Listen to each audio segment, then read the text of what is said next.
A national budget can look like an overwhelming mass of numbers, but a few key figures unlock most of what it means. Knowing what to look for lets you read a budget yourself and understand what a government is really doing. Start with the big totals: how much the government plans to raise in revenue and how much it plans to spend. Comparing these two immediately tells you whether the budget is in surplus or deficit, whether the government expects to take in more than it spends or less. This overall balance is one of the first things to check. Next, look at where the spending goes. The budget shows how money is divided among major areas: health, education, defense, welfare, infrastructure, and so on.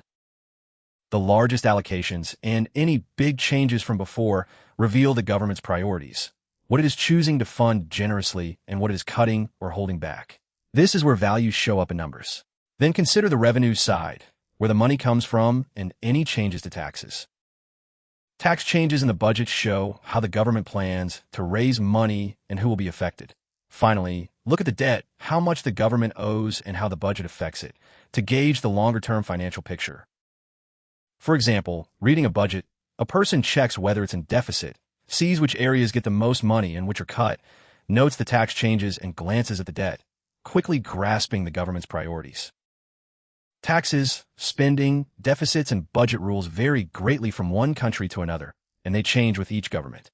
Public finance involves genuine political debate, so treat these examples as illustrations rather than recommendations, and check what applies where you live.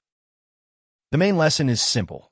Reading a national budget means looking at total revenue and spending, the main spending areas, the deficit or surplus, and the debt, which together reveal a government's priorities and financial health.